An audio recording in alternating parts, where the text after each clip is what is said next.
Tem também uma pessoa falando aqui sobre a questão de não conseguir sentir a maternidade. Né? Ela fala o seguinte, ela deixou o nome, mas eu não vou falar o nome dela, que talvez ela... Caio, você me descreveu. Sou mãe há 15 anos. Uma gravidez não planejada. Até hoje, não senti prazer na maternidade.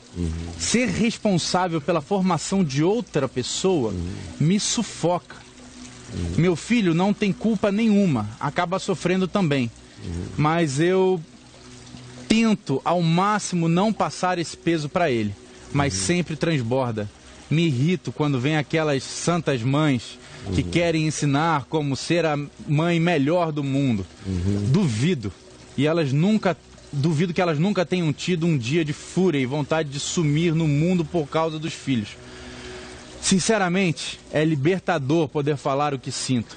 Isso é uma opressão para mim, Caio. E eu acho que a única maneira de aliviar é falar.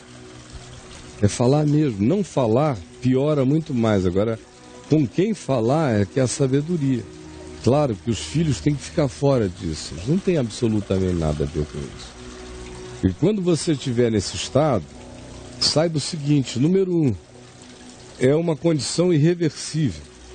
Número 2, é também, enquanto seja irreversível, eu já sou mãe, já são filhos, nós estamos aqui, não há o que fazer a respeito. Então, número 2, a conclusão viaja para a seguinte simplicidade. Eu vou, com os poucos recursos maternos que eu tenho, buscar desenvolver o máximo da minha humanidade.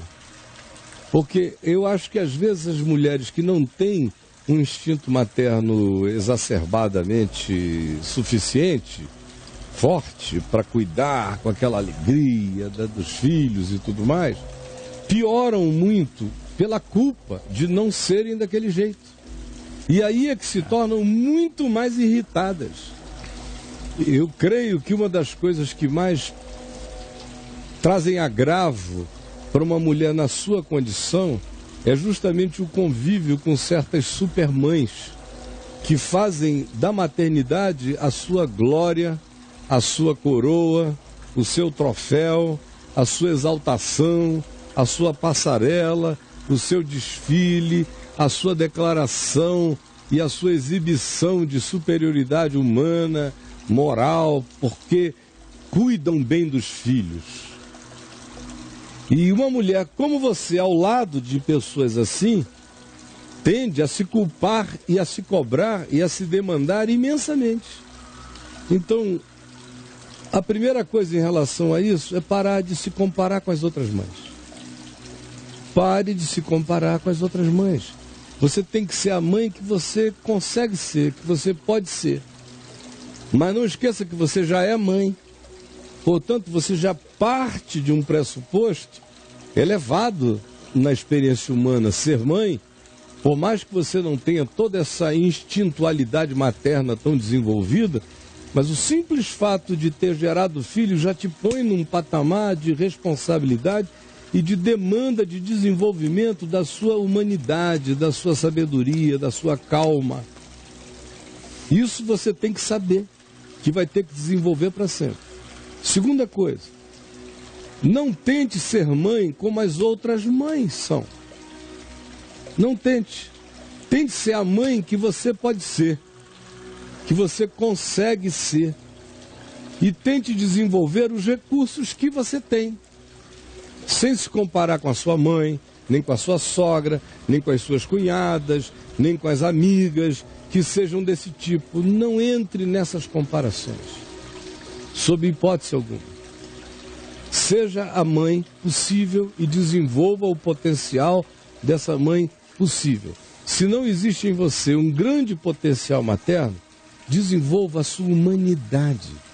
Uma mulher que desenvolve a sua humanidade não precisa ter suco de leite vazando do peito. Não precisa ser aquela arquetipia da maternidade. Se houver pelo menos humanidade, tratabilidade, respeito, reverência, a paciência para ouvir, para dar toques, para ensinar, para apontar.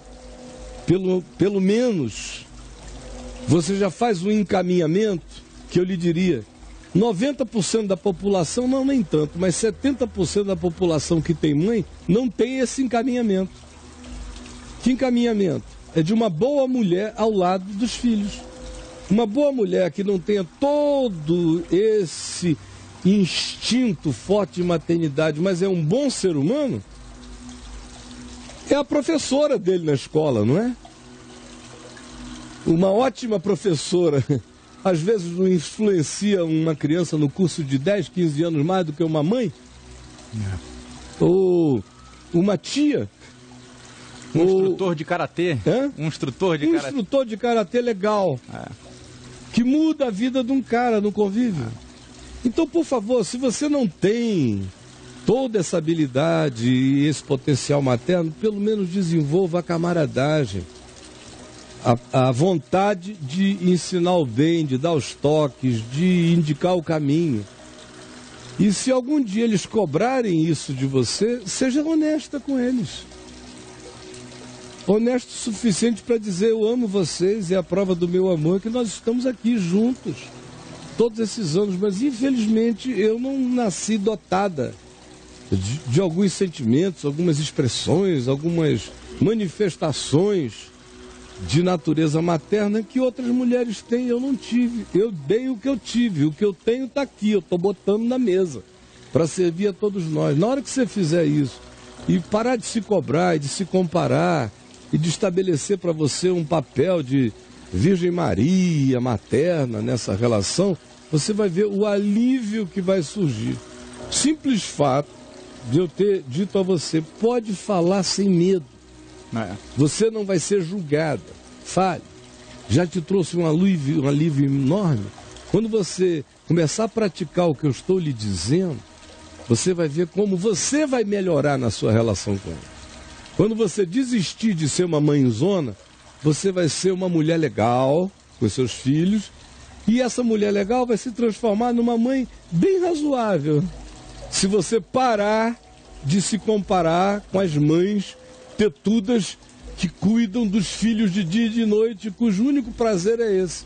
Você não tem esse potencial, mas tem filhos. Pegue o que você tem, faça o melhor com o que você tem e dedique isso que você possui com paz. A impaciência, toda mãe tem, todo pai tem hora de tudo. Boa maternidade não significa nunca ter tido esses momentos de exasperação. E também o que tem de mães e pais querendo opinar na vida de outros pais e mães para realmente suprir a própria insegurança é demais. Então, se ela parar de se preocupar com o que os outros estão falando e fizer o melhor dela... E tem muita gente que fica falando isso para se afirmar. Para se afirmar. Em relação à pobrezinha que está lá. Exatamente.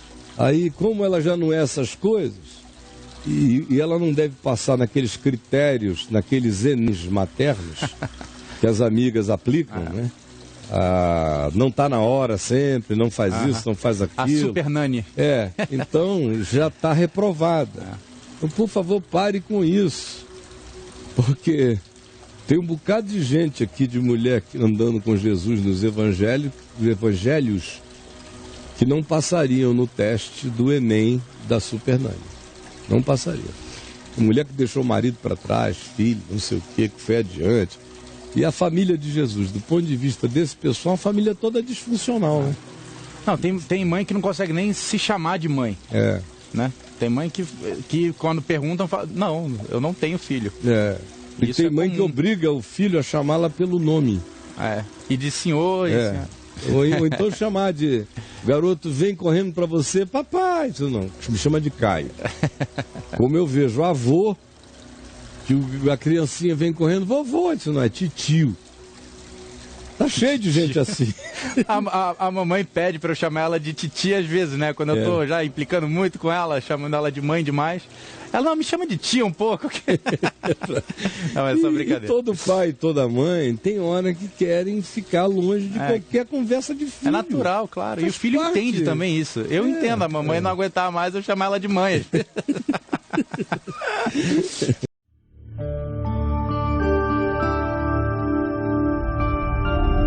Vem me RedeTV, o canal é você.